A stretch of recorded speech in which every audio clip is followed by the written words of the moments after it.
मंदिर और कांवड़ आपके बच्चों को भविष्य नहीं बताएंगे। आप सावन में जल चढ़ाने जाते, बेलपत्र चढ़ाते, तो क्या नीट में ऑल इंडिया कोटे में ओबीसी रिजर्वेशन मिल गया होता? तो आप जल चढ़ा रहे थे, आप कांवड़ यात्रा में जा रहे थे, आप एक अच्छे हिंदू बने हुए थे, लेकिन आपके हक को कौन मार रहा था?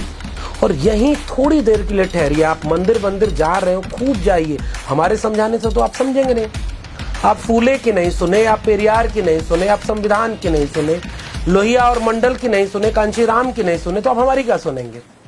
दोस्तों, द न्यूज वीक के यूट्यूब चैनल को जरूर सब्सक्राइब करें और घंटी का बटन दबाएं। हेलो दोस्तों, स्वागत है आपका न्यूज वीक की इस खास पेशकश में। मैं हूं लक्ष्मण यादव और आज मैं आपसे एक बेहद जरूरी मसले पर बातचीत कर रहा हूं। ये मसला देश की आधी आबादी के ओबीसी तबके से जुड़ा हुआ है। असल में इस देश में हुआ ये है कि इस देश की आधी आबादी, जिसे एक ओबीसी पहचान के तहत मंडल कमीशन में 3743 जातियों को एकजुट करके एक नई पहचान के रूप में सामने पेश किया गया, वह पहचान कभी अपने हक हुकूक के लिए उस तरह से सजग नहीं हो पाई जितना उसे होना चाहिए था। और हाल के दिनों में जब हम ओबीसी पर सीधे सीधे हमला होता हुआ देख रहे हैं, तब लग रहा है कि धीरे धीरे वह पहचान बन रही है। मसलन नीट में ऑल इंडिया कोटे में ओबीसी आरक्षण न दिए जाने के सवाल को ही ले लीजिए। नीट का मसला पूरे देश में अब एक बड़ा मसला बन चुका है। तमाम बहुजन संगठनों में ओबीसी संगठन शुमार हैं जिन्होंने नीट के ऑल इंडिया कोटे में ओबीसी रिजर्वेशन न दिए जाने के खिलाफ एक मुकम्मल आवाज उठाने की कोशिश की है। यहां से आप इस पूरे परिदृश्य को देखिए। 2017 से नीट आता है, 2021 तक 11,027 ओबीसी के डॉक्टर जो हो सकते थे, उनकी सीटों पर सवर्ण लोगों को डॉक्टर बना दिया गया। लेकिन वह आंदोलन, वह तेवर, वह विरोध आपको देशव्यापी ढंग से नहीं देखने को मिला रहा होगा। दक्षिण में पेरियार की जमीन पर, फूले नारायण गुरु बसवन्ना की जमीन पर वह तेवर तो दिखता रहा।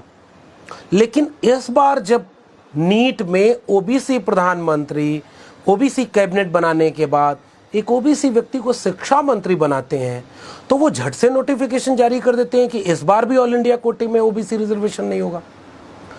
तब आप देखेंगे कि पूरे भारत में ओबीसी तबके के भीतर एक प्रतिरोध की भावना उभर के सामने आती है। 26 जुलाई को पूरे देश में राष्ट्रीय सामाजिक न्याय दिवस के रूप में मनाया जाता है और तमाम दलित संगठनों को, आदिवासी संगठनों को आप पहचानिए, करीब से देखिए, उन लोगों को पहचानिए जो सीधे ओबीसी सब तबके से नहीं आते, मगर उन्होंने नीट के मसले को उठाया, उस पर बोले, उस पर लिखे, उसको अपनी कवरेज में शामिल किया। वैसे ही उन संगठनों को पहचानिए जो उत्तर प्रदेश, बिहार से लेकर के मध्य प्रदेश, महाराष्ट्र, तमिलनाडु तक नीट के मसले को उठाए। और अब ये देखने को मिल रहा है कि सरकार इस पर बैकफुट पर है। तो अब आप इसको समझिए ना कि आप सावन में जल चढ़ाने जाते, बेलपत्र चढ़ाते, तो क्या नीट में ऑल इंडिया कोटे में ओबीसी रिजर्वेशन मिल गया होता? या जल तो चढ़ा ही रहे थे, फिर ये आपकी हकमारी कौन कर रहा था? ये जो 40,000 के आसपास सीटों में से 11,000 सीटों पर ओबीसी के लोग नहीं बने थे, ये कौन रोक रहा था? यूपी के 69,000 शिक्षक भर्ती मामले में से आपको मिलना चाहिए था 27% आरक्षण, ओबीसी को मिला 3.80%। तो आप जल चढ़ा रहे थे, आप कांवड़ यात्रा में जा रहे थे, आप एक अच्छे हिंदू बने हुए थे, लेकिन आपके हक को कौन मार रहा था? कौन था जो 27% आरक्षण तक लागू नहीं होने दे रहा है? कौन है वो जो आपके लिए लड़ भी नहीं रहा है? इसको आप पहचान रहे हैं। और यहीं थोड़ी देर के लिए ठहरिए। आप मंदिर जा रहे हो, खूब जाइए, हमारे समझाने से तो आप समझेंगे नहीं।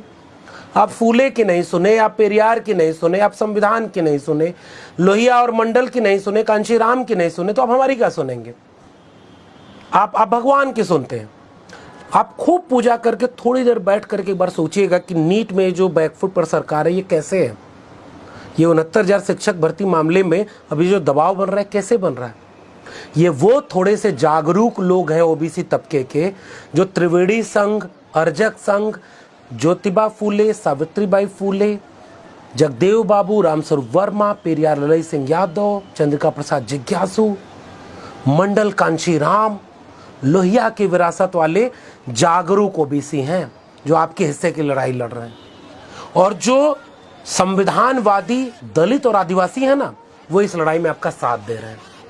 मैं आपसे ये अपील करने आया हूं, ये एक दृश्य दिखाने आया हूं। अभी भी आप नहीं समझेंगे कि मंदिर में आपका हक है या सड़क के आंदोलनों में आपका हक है। आपके बच्चे शिक्षित हों, उनको रोजगार मिले, उनको हक मिले। 52% आबादी को मंडल कमीशन ने कहा कि 52% होना चाहिए। 7 अगस्त आने वाला है दोस्तों। 7 अगस्त 1990 को इस देश में मंडल कमीशन की 2 अनुशंसाएं लागू हुई थी।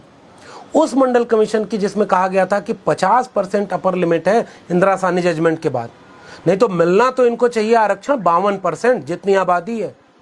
मिला कितना? 27।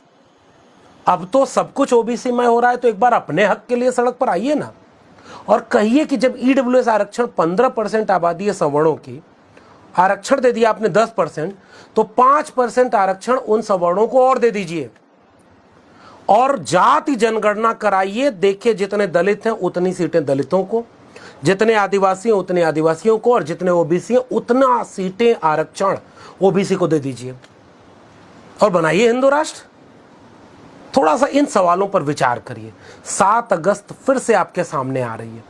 वो आपसे सवाल पूछेगी कि पीढ़ियों ने जो आपके हक की लड़ाई लड़ी ना, वो आपके सामने से छीनी जा रही है। कभी नीट के रूप में, कभी 69,000 शिक्षक भर्ती मामले में, कभी जाति जनगणना नहीं कराने में।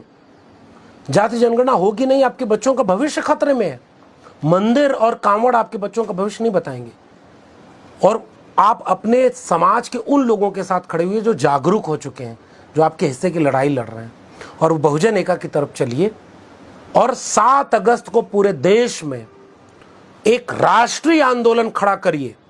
और इस देश की आधी आबादी के आधे लोग भी अगर जागरूक होकर के पूरे देश में मंडल दिवस मनाते हुए, सामाजिक न्याय और ओबीसी दिवस मनाते हुए कहें कि ओबीसी को उसके हक, उसके हिस्से का हक ओबीसी प्रधानमंत्री और ओबीसी कैबिनेट तत्काल दे, जाति जनगणना कराए, 27% को आरक्षण 52% करे, यह देश बदल जाएगा।